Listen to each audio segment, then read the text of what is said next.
How's it going? This is Royal with Talk Soul Central, RTV style. And here comes Hilda. How's it going, Hilda? How you doing It's going today? good. Going good. Awesome. Thank you. Awesome. Well, we got a great show. We got Amy coming in from Austin. She's going to talk to us about finding assets during a divorce. So without further ado, here she is, the awesome, the amazing new CEO of her own business, Amy! Woo! How's it going, Amy? Hey, it's good. How are you doing, Ray? In your new office. Yes, it's my home office too. It's so nice. I just walk right down the aisle, right down the hallway. Walk down the aisle, huh? Hey, you finally made it happen. No? You were talking about it, and now it's a reality. And of course, you were doing it part-time, but now you're full-time, and so that's right. It's not like you just opened a new something new, you've been doing this for a while already. So tell us a little bit about that. What's going on? What's going up in Austin these days? Well, lots. Although I would have to admit that until today, I've been working 2 jobs, so I haven't had a whole lot of time to pay attention to what's going on outside my house. But we've gotten a lot of rain. I know that. Yeah. Well, I drove by there. When was it? Monday. Because I went to Dallas for the Scholastic Middle School Nationals, and I was there from Thursday the weekend and came back on Monday. Drove by there Monday, and it was just, like when you go somewhere and you want to stop on the way, but you don't want to because you want to get home. That's how it was. Oh man, we're just spending the night in San Antonio, and then the next morning waking up and boom, drove over. And so so great, man. Yeah, but they're working a heck of a lot on I-35, man. Always. Oh man. My entire life, I've lived in Texas since I was 1 year old, and the entire time, and I won't tell you how long that is, there's always been construction somewhere on I-35. They're always working on there. I live in Killeen. Oh, okay. Yeah. She's down the road. I-35 is always being worked on. Always. But that's a good thing. That's why we got great roads in Texas. I mean, we're probably the state that has the best roads, and so that is totally cool. So great. And how's Killeen going on these days? What's going on in Killeen? I really don't get out much. I just go to the gym, home, and that's why my hair is I call her up. She's going, I'm on my way to the gym. My hair is like all straight right now. I got home and showered, and I'm like, okay, I'm just gonna get on. You're cool. You look cool. You ladies look. You look awesome. lovely. Yes. Yes. So let's get into it, Amy. What is it that you do, and why are you here? So, I am a CPA. I'm a certified divorce financial analyst and also a certified fraud examiner. And I use all of those licenses in my business, ADLER Divorce Financial Consulting, to help people with all of the financial related decisions and investigations and choices, just things that they need to look into, information in the divorce process. So I help either one spouse or both spouses to understand what's in their marital estate, to make sure that everything is valued appropriately based on what the family law and the state they live in says it's supposed to be. I help them work through the calculations for child support or alimony, if that's applicable, and help them look at their budgets for their life after divorce as well, just to make sure that what they're going to make and what they're going to spend is going to work with whatever they're taking out of their marital estate. And so we'll use all that information to kind of make decisions either together with both spouses, or I just help one spouse to understand all of that, especially if one of the spouses was really a lot less informed about the financial situation in the family than the other. So I'll usually be that advocate or that educator for the spouse that didn't know as much about what their financial situation looked like. Right. And then in addition to that, as an independent, as a licensed CPA in Texas, I'm able to be the forensic accountant that does tracing of separate property. If people have assets that they came into the marriage with or they inherited while they were married, then that stuff should not be included in their marital estate. So they don't have to share it when they get divorced. And the topic of today's discussion is if one spouse thinks that the other spouse is not being honest about all of the assets that they have in either in the marital estate or just period, if they have not disclosed their assets, then I get to help investigate and find those hidden assets if they do exist. Wow, and that sounds pretty amazing. And how much? I mean, you talk about it, but have you been involved in any of those cases? I mean, I know you can do it, but what's the percentage of? Percentage of my cases that have that type of investigation? Right. Is it pretty high? 20% maybe. Oh, okay. Yeah. Wow. It's a good number. I mean, the majority of my work actually ends up being in the more mediation type space because I save people a whole lot of time and money in that process by doing that work for folks. But yeah, I end up doing a lot of investigative work. And what's interesting is that the most common concern that people have is that they have contributed to or bought real estate properties without disclosing that. Wow. Yeah. And the thing is now, everybody talks about, getting divorces and all of that. And, okay, so get the lawyers involved and it's a lawyer's game. But, I was talking to you before, you're telling me, man, the lawyers don't really understand the whole concept, because they're seeing it from a different point of view that sometimes doesn't benefit the family or both the spouse and the man and the woman, and of course the overall family. So tell us why it's very important to hire you versus maybe getting a lawyer. And they probably still need a lawyer, or do they even need a lawyer? Well, I definitely don't want to knock the value of lawyers because they definitely have an important role in the divorce process for a lot of people. Right.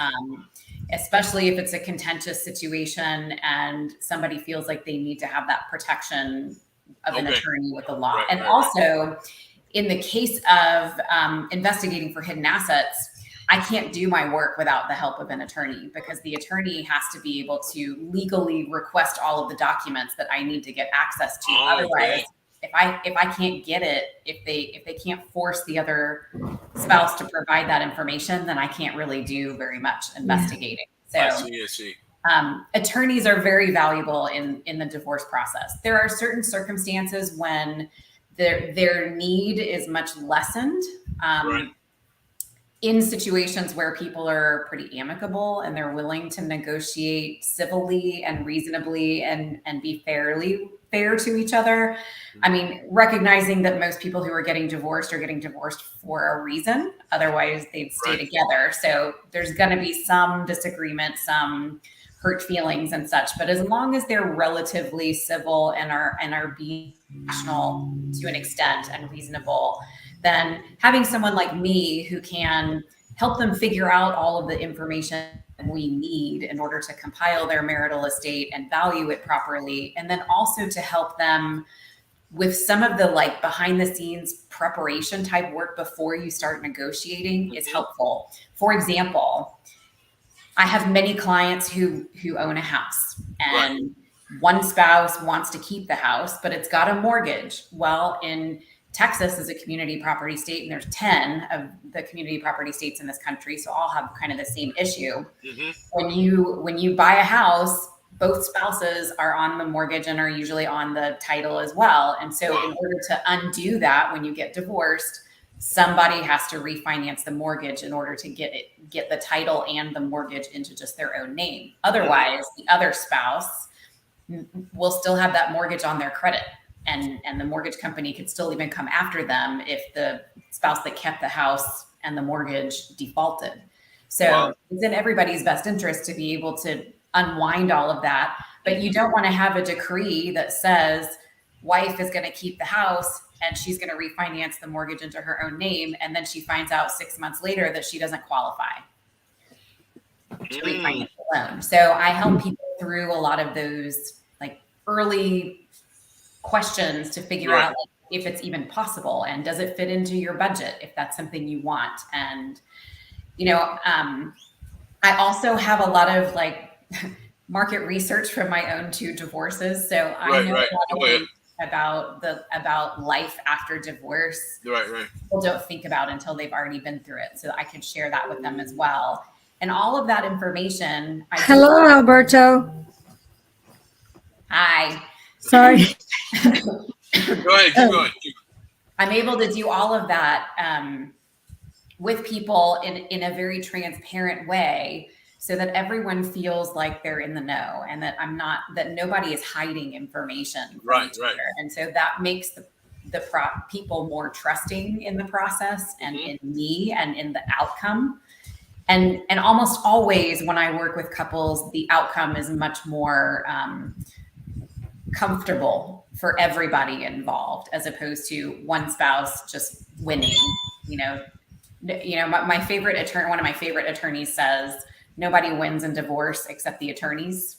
That's true. In my case, sometimes, about contempt of court, and that's bad when that happens, because one or the other is in contempt of court, and then you have to go back, but that other one has to pay to go back. Yeah, right. And then if you don't have the money to do it, the other one's just going to prolong it and not pay up. And then that's when the other one gets PO'd, and it's like, okay, so the other one's just going to linger on and not pay or whatever. And there's nothing that the lawyers can do about it, or the court. The lawyers don't want to, because they still get paid. Yeah. So in my case, my house, I had a good lawyer. So the house was given to me with him having to pay it. Right? Oh. Yeah. So that is a good deal. My house, which he had to pay the mortgage. But when it was paid off, the title was in both our names. So here's where it comes in. I had to pay a lot of money to go back to court to get his name off the title. Oh, man. Yeah, because they're not just going to take it off. The lawyer is not going to say, hey, come in now and let me get your name off. You have to go through the whole process again. Oh, man. So Amy would have helped you through that big time. And say, now, you probably would have saved her some money, right? Because that's one of the things you were telling me the last time, that if you do the job, it's a whole lot cheaper than if lawyers do the job. Well, we don't want to bring the It can be. Yeah. I mean, don't get me wrong. There are still circumstances where I'm not able to save people a whole lot of money, just because of like what Hilda just described, is that one side will just kind of administratively burden the other side out by just not responding, or their attorney just is billing happy and will just, write letters to the other side and try to request documents and all this stuff just to like bill time when it's not even necessary. So there's all kinds of tactics that some attorneys can use to run up the rates, but then there's also tactics that spouses use or ex-spouses use to try to stall things out too, that I can't necessarily help with. I will say that I do have a pretty good negotiating. Right. So you're a pretty good negotiator. So recently, it's been very fascinating to me to study psychology and to understand like what is the underlying root of what is driving a person's response or lack of response, and how can I help them come to a place of calmness and peace to be able to think rationally and be able to move this thing forward. So that's an area that I'm really developing right now. I think I'm already fairly good at it, but I'm getting better as I learn more about people and especially, interestingly enough, their attachment styles. I don't know if you've done any research or learning about all of that, but so much of our interpersonal communication boils down to how we developed our relationships with our caregivers when we were like little. And especially in our romantic relationships. And when we're breaking up in the form of a divorce, there's so much that boils to the surface that are these like really deep rooted wounds that people have. And if you can't help to like calm those down, sometimes people just cannot even get to a place where they can think rationally and be reasonable because they're just so activated from the trauma of the divorce process. Mm-hmm. So I am working to develop more skills in that area where I can help more people get to a place of being willing to think rationally. And also just for me to help be able to say, like, you're going to be just fine. Like, look, here's your income, here's your expenses. It's going to be in the black every month, even if you don't get this asset out of your estate, you know, or something like that. Or, you know, you could take this extra job, or you might be able to do this on the side for a little while to make some extra cash to put away for your shit happens fund, so that if something goes wrong, pardon my French. No, I love that French, you know. But you could have maybe used a little bit of Chinese there.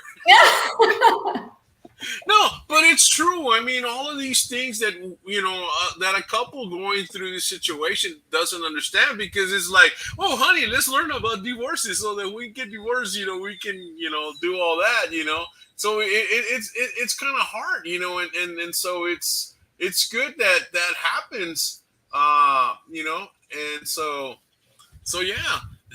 He'll be back in a little bit. Okay.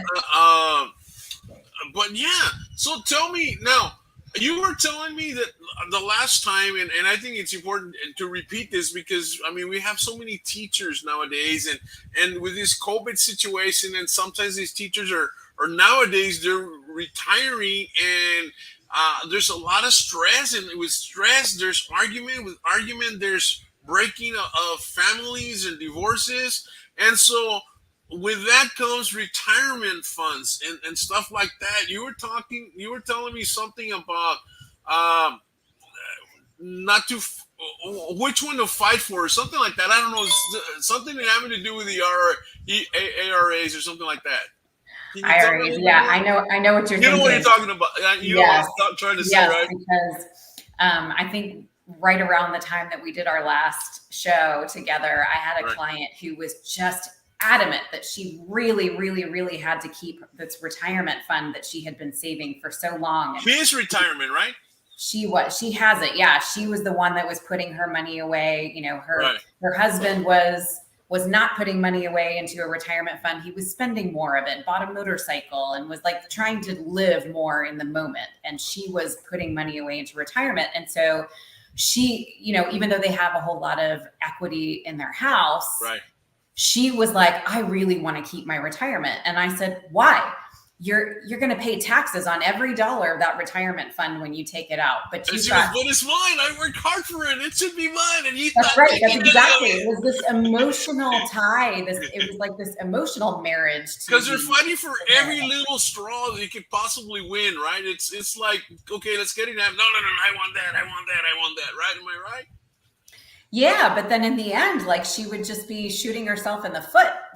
Because her husband would get to keep all this equity in the house, but he gets a $250,000 deduction from the capital gains taxes when he sells the house. So he gets $250,000 in cash that she is going to get $250,000 in cash, for example, that she's going to have to pay taxes on every dollar of. So she really only walks away with, you know, 200 maybe. Yeah.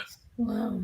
So that is a big difference, right? $50,000, like, just because you want to keep your retirement fund. I mean, and in the Austin area right now, real estate is a better investment than the retirement plan. They say that a block in downtown Dallas is worth like millions. one square block in Dallas. But yeah, real estate is big. And so this is where a situation where only your expertise would have helped this couple, not a lawyer in that case, because a lawyer would have said, okay, fine, you want that, let's fight for it. Boop, boop, boop, boop, boop.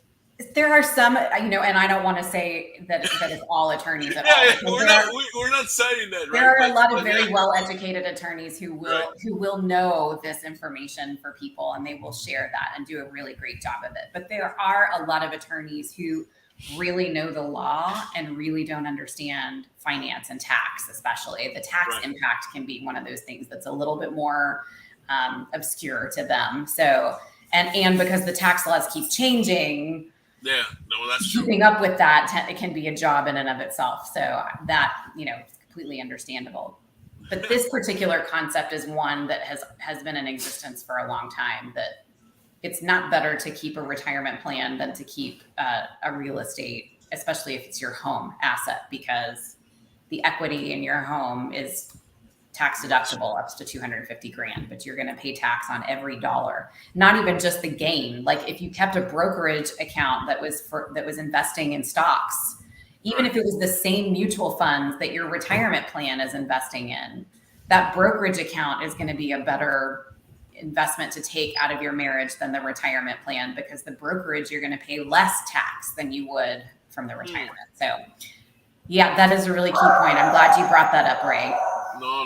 It's anything to help our viewers out there. It's let me say hi to some viewers here. Hey, we got Alberto Martinez. How's it going, Alberto? We got Laura. Hi.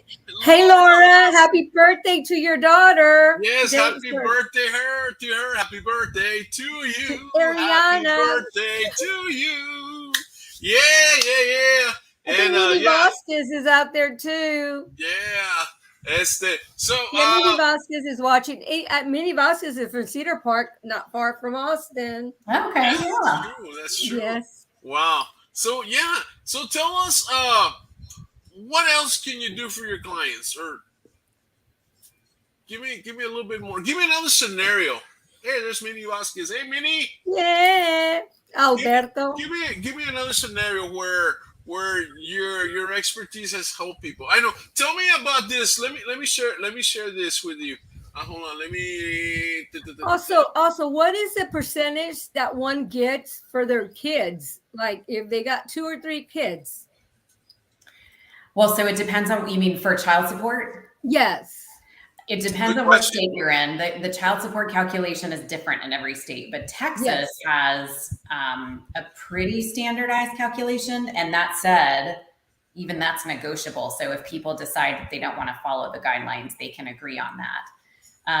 I believe it's like 20% for one child, 25% for 2, and up to 30 for 3 or more children. But it's capped. Each of those percentages are capped at around $2,500. Like when I was getting divorced, that lawyer, it was here in Killeen. The lawyer's like, you have to pay $8,000 additional to your divorce. I'm like, for what? For your daughter.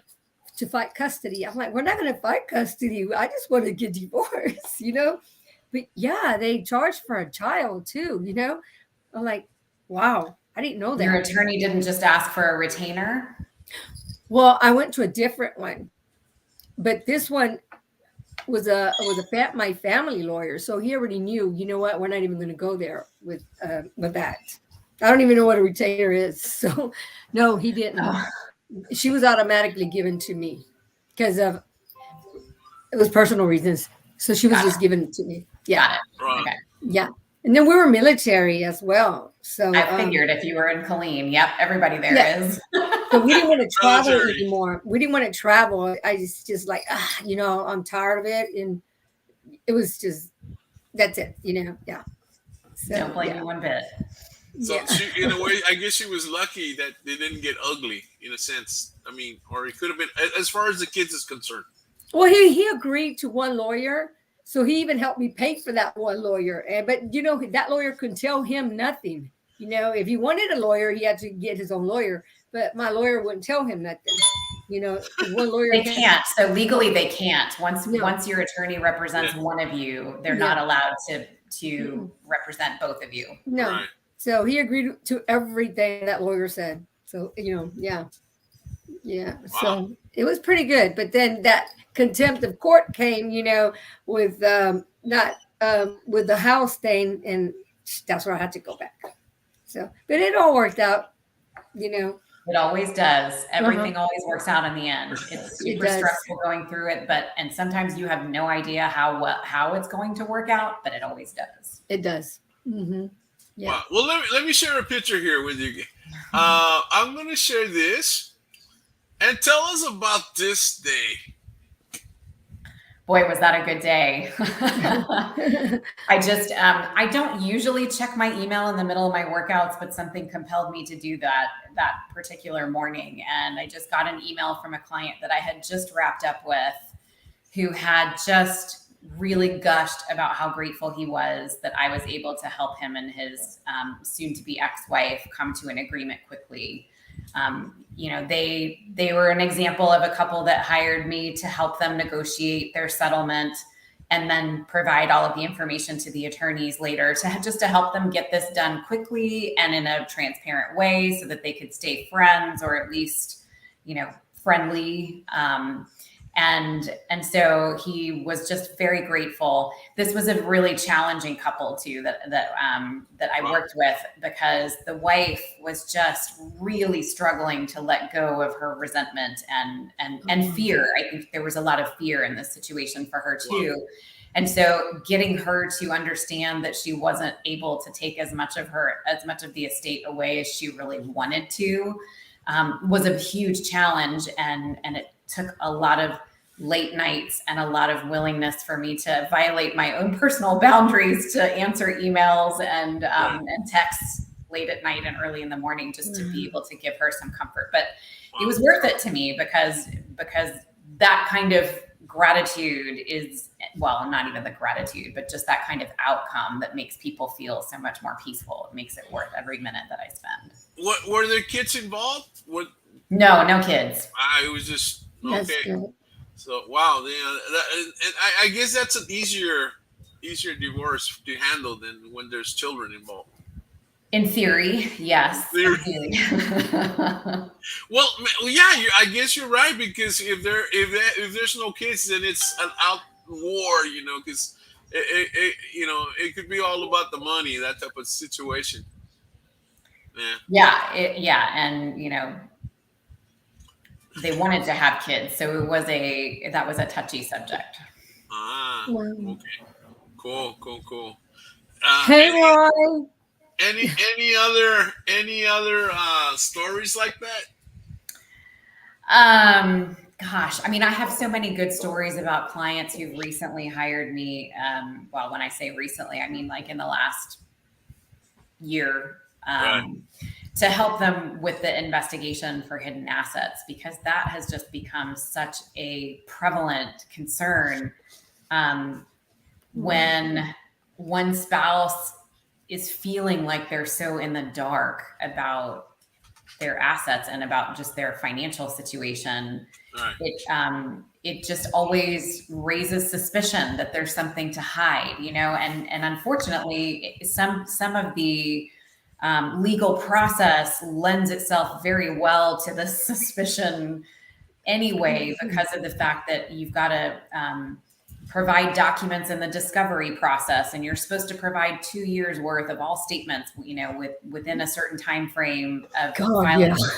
Both sides have to do it, and almost inevitably somebody will forget about an account that they had, or intentionally leave it off or something, and so then the other spouse is like, it's not there, it's missing. And so he must be, or she must be hiding all these other things too, because that one I can think of, but what about all the things I can't remember or I didn't know about, and so it just creates more crazy. Yeah, more suspicion and more lack of trust. And so, in these cases that I worked on recently, I would say all of them were very valid in their suspicions, that the other side was just not producing documents at all. And the documents that were produced did suggest that there were either accounts or some other assets that had been purchased that the other spouse was completely unaware of prior to filing for divorce, like new bank accounts that had been created with new banks, a business that had been started. Actually, I have 2 clients who have concerns about their husbands, soon to be ex-husbands, starting businesses and being owners of new businesses and lying about it. And you can do that. They can do that, even though businesses that are corporations have to be, well, not even just corporations, they have to be LLCs and all that. Yeah, exactly. And they have to be registered with the Secretary of State in order to actually, run like a business. And Right. so you can do a search through the Secretary of State to find those businesses, but they don't necessarily have to put them in their own names for them to even really truly be owners. They can hire other types of organizations to set this up, or hire a CPA firm to do the licensing and registration. There's a lot of ways to make it unclear. Yeah. So what I always have to do is boil it down to the money. Like, where is the money? Where's the money trail? Yeah. And where does it go? Where does it go, right? What bank accounts do we have bank statements for? And where are all the deposits coming from? Do we know where they're all coming from? And where are all the expenses going to? Wow. Because almost always we will catch them in a mistake, even if they've created new bank accounts that are for these businesses and have tried to do everything separate from their normal accounts that are disclosed. There's always going to be some mistake, whether it's a credit card transaction that they accidentally put on their joint credit card, or a bank transaction, or a deposit, or a text that they sent to somebody by accident, or an email that they sent to somebody. There's always going to be something, or a paper trail, like Facebook or Instagram post. I mean, you would be shocked by how much I'm able to glean from people's public profiles. So we're scared of you. Oh my God. Y'all probably already went, okay, Rio Martinez. Make your profile private. Make as much information as you can. Profile is private.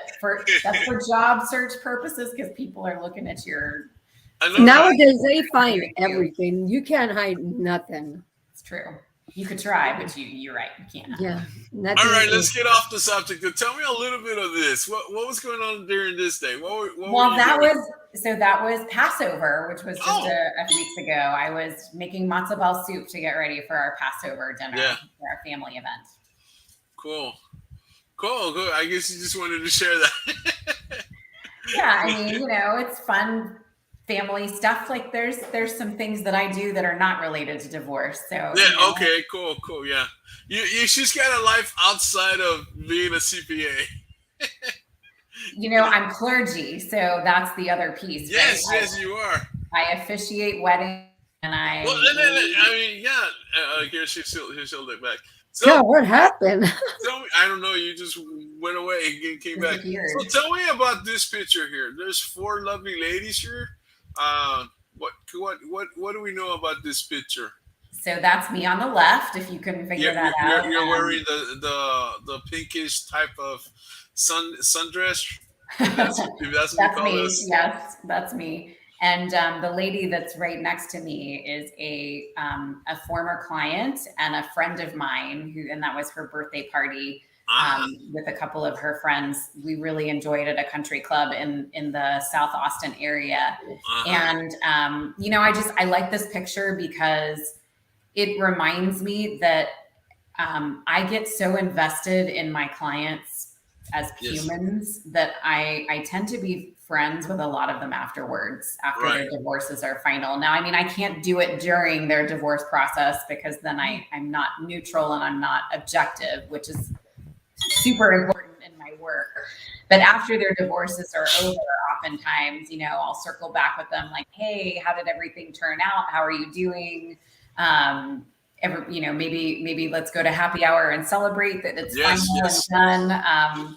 And then we end up becoming friends. And that's an example of one that. And you know what? That's a good sign that you're doing a good job. Because I'm in the same. Well, I'm not a lawyer or anything like that. But in my business of tutoring chess, I deal with parents, I deal with kids, and when parents respect you enough to trust their kids with you, or they trust you enough to invite you to their home for dinner, or to invite you to their kids' parties, or just to even ask your advice on stuff outside of what you're dealing with, it says a whole lot, because it means, okay, they trust you and you're doing a good job with their kid, and so obviously when you become friends, in fact, a lot of my clients become my friends, and it's like, not that they get deals or anything like that, it's still the same thing, but we become friends, and it's like it's so weird, and sometimes I have other chess teachers, that tell me, well, how come you're hanging out with all the parents and all that? Well, because they love me. Basically, that's what it is, and it's, I understand where you're coming from when it comes to that. They become your friends, they become your close friends. There's a level of intimacy, other than just client, type of relationship. You become friends, sometimes even good friends, and and that is wonderful, because that means you gave 100% of you to them, and so naturally you want them over. That they want to be part of your life. They want you in their life. It's almost easy because they know that I care so much about their future. Like I just get invested in them as people, and in them as successful adults in life, and they appreciate that. So I'm happy. I actually am thrilled to have been able to expand my friend circle to some of these people. And it's not just women, men too. Like I actually, one of my former clients is a neighbor of mine now. He lives right around the corner. So it's just awesome to be able to, Austin's a small town too. So all of my local clients, especially, I end up running into anyway. That's good. Well, let me show you this one here. Let's see. What was going on this day? What were you doing? Were you at some function, or what's the deal with this? I was. So I sit on the board of two nonprofit organizations. This one is the Fundamentals for Foster Care.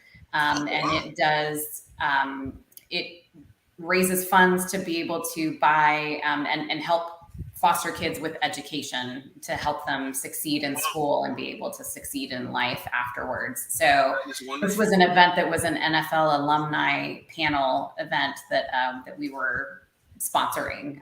So that was fun. It was just last week. Cool. That's really good to know, because again, leaders in the community, they should be involved in different functions to help the community, especially when you're chairing.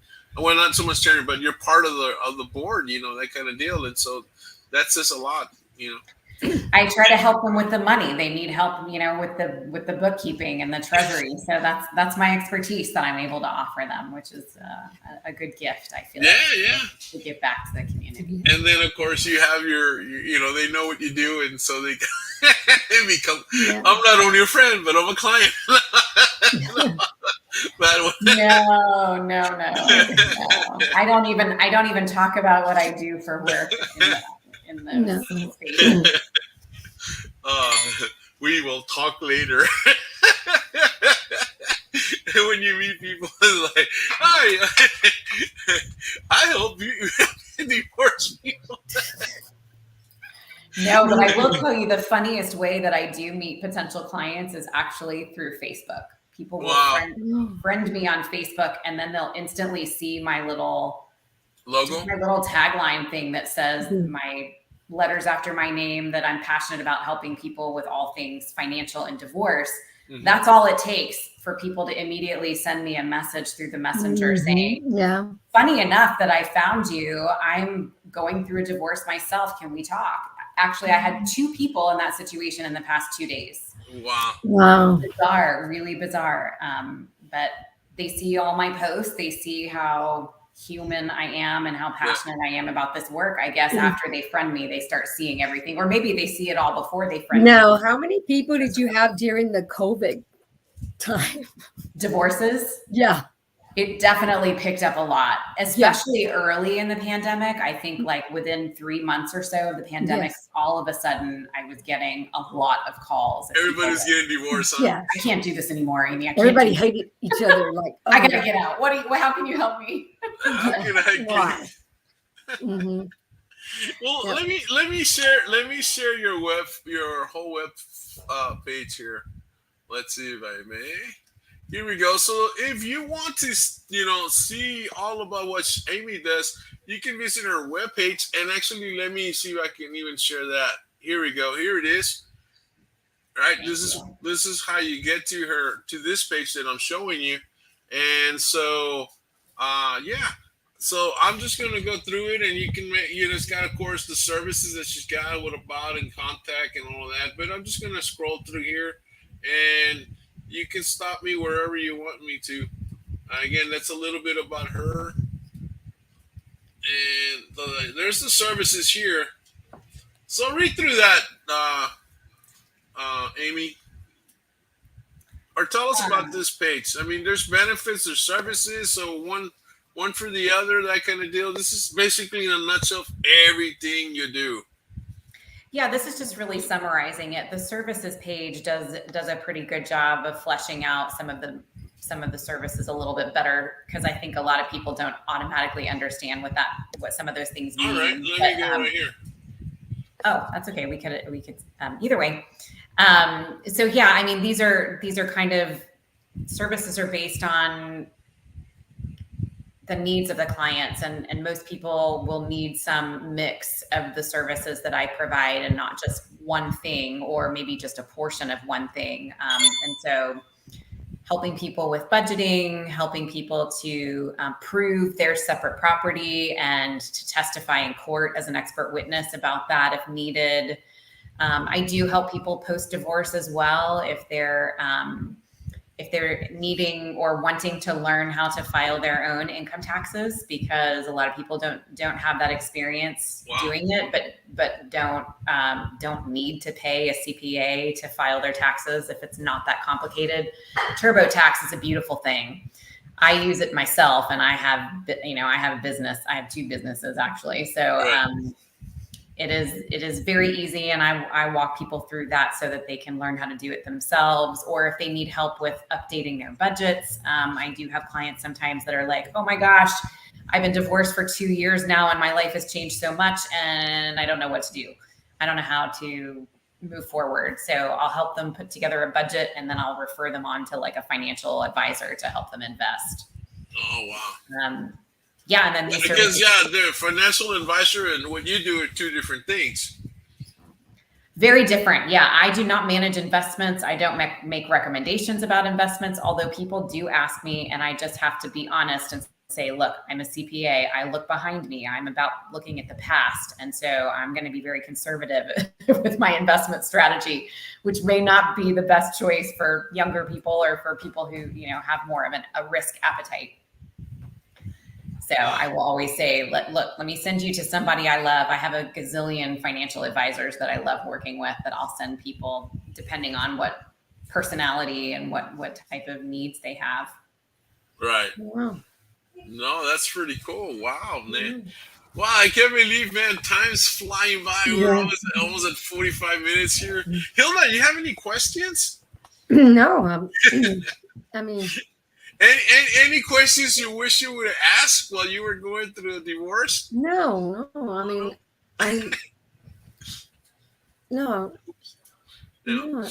I learned more, a lot. I mean, there's not going to be a next time. I'm not going to get back on that wagon. So, so, I mean, it's some good advice for lots of people. Right. So, yeah. I think so, yeah. I mean, because a lot of times, either the woman feels like she's been cheated, or even the man sometimes feels like he's been cheated. And so a lot of times experts like you will set things right, and it's fair. It's a fair settlement, and it splits down the middle, and nobody feels like they've been cheated on. As far as the finances is concerned. Money, right? I can't say anything about anything else. I cannot make sure of any of those other things. But at least they're gonna walk away where they're gonna feel like they're comfortable, or at least they're gonna have some idea of what the reality is gonna be like after the divorce, and that's because sometimes I mean there's been situations, I'm sure, where it depends on your clients and how much money is involved in this, but people that come to you normally they have a generous amount of money already in their bank accounts and their estates and all of that. Am I right? Or do you handle also cases where there's not much money involved? I do have some of those cases, especially like one of the very first cases that I worked on was purely, they were just deer in headlights about how to address all of the debt that they'd gotten themselves into while they were married. Their net value was negative. So Wow. they didn't own a house. They didn't own anything. In fact, their cars were even leased. So all they had in their marital estate was debt, and they wanted to know, should they use what little retirement money they put away to pay off the debt, or should they pay the debt, and how can they pay the debt down in a way that will get rid of it within a reasonable time frame, and not cost them their ability to live comfortably in the meantime while they're paying it down. Wow.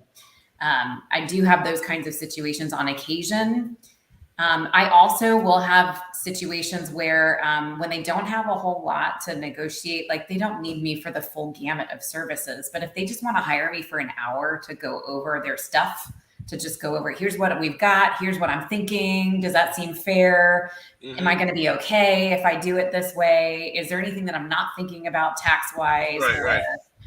And so, for 30 minutes or an hour, I'll be happy to sit with people just to give them a little bit of peace of mind, even if they don't have a whole lot to split up to deal with. So yeah, it's certainly not the majority of my business, but it's actually an area where there's a lot of need, because people going through divorce who don't have a whole lot of money end up spending all of what they have on the attorneys when they may not need to, if they could just, have an hour with me to talk about what even their options are, because they'll fight with attorneys over things that they can't make happen anyway. So why spend all that money going through that if you can avoid it and just get a couple questions answered by an expert? So that makes it kind of prepares them for the situation that they're going to get into, and what's the best way to get out of it, that kind of deal.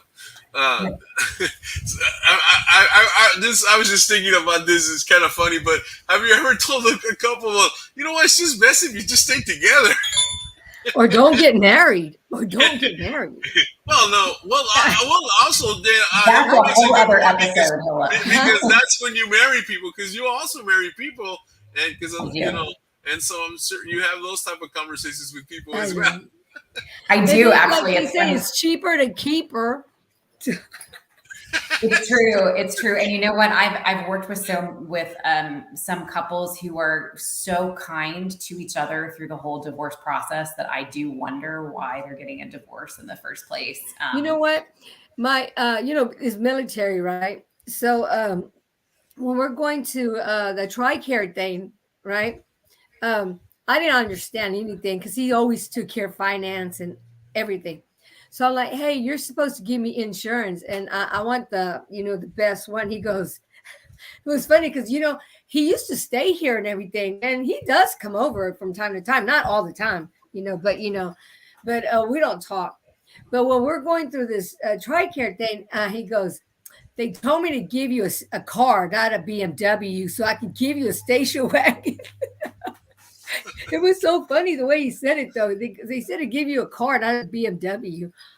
Like, God, that was really sarcastic, like I didn't want to wait in line, because the TRICARE is a process, like it was like you come and you wait until you're called. I'm like, I'm not going to wait here until I'm called. He goes, you're getting a car, not a BMW, I'm like, it's just the same with TRICARE. No, but I got the best one, So, good for you. But yeah, it was fun. You go through some process when you divorce. It's still hard. It's true. There's a really sweet Jewish tradition that a lot of people know about at the end of a Jewish wedding, and that's the stomping of the glass. Yes. And so I actually just officiated a wedding this past weekend, so I'm still kind of smiling thinking about it. It was a very sweet ceremony. But I always say, I always admit some point during the ceremony what I do for a living, and that kind of sets up the stage for this closing event for breaking the glass, because one of the traditions, or one of the explanations for the tradition, is that however long it takes to put the glass back together is how long the marriage will last. And so I always say, Yeah, I mean, when they step on it, Yeah. sometimes it doesn't break into a million pieces. It just breaks into a few. So I always say, I take a piece with me so that it's not possible to put it back together. Oh, okay, that's awesome. Yeah. That's my, don't show up in my office kind of. Wow. Nice way. Oh, by the way, here's my card. Wow. Yeah, here's my card. No, I would rather spend my whole life officiating weddings than doing divorces, really. If that was what this world needed and people figured out how not to get divorced, I'd be a happy lady. I have other dreams that I can move on to once the world is healed from all the divorce. Wow, that's so funny though. Yeah. Well, any last words, Amy? Well, that was kind of my last words. She took the piece of glass. Just the piece of glass. Hilda, any last words? I know. No, thank you for coming on. It was nice meeting you. Hope to run into you one day just down the street. Yeah, likewise. There you go. Maybe you guys can get together for some coffee or something. Yeah. Or some music. If Hilda goes to number 2, hopefully she won't come. Yeah, it'll never happen.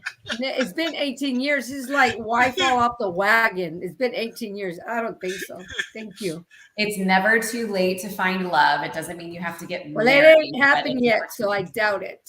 So. You never know. You never know. It's probably already here. Nobody knows. I keep very private. Totally fair. I am not going for number 3. I heard that. No, not a third marriage, but I do still believe in love, and I do plan to partner up someday. So I'm private, so nobody knows. Nobody knows. Well, guys, we're going to start the music, and I'm out of here. Great. So we'll see you. Hilda, have a great one. Amy, thank you for coming. It's always wonderful to see you. Next time we do a show, we'll have to do it on something else, some other topic about this amazing process of going through divorce and just finding the balance there. It's cool. We'll see you, Amy. Take care. This is Royal with Paxel Central RTV Style. Bidding you good night, buenas noches, abrazos, besitos, and we will see you.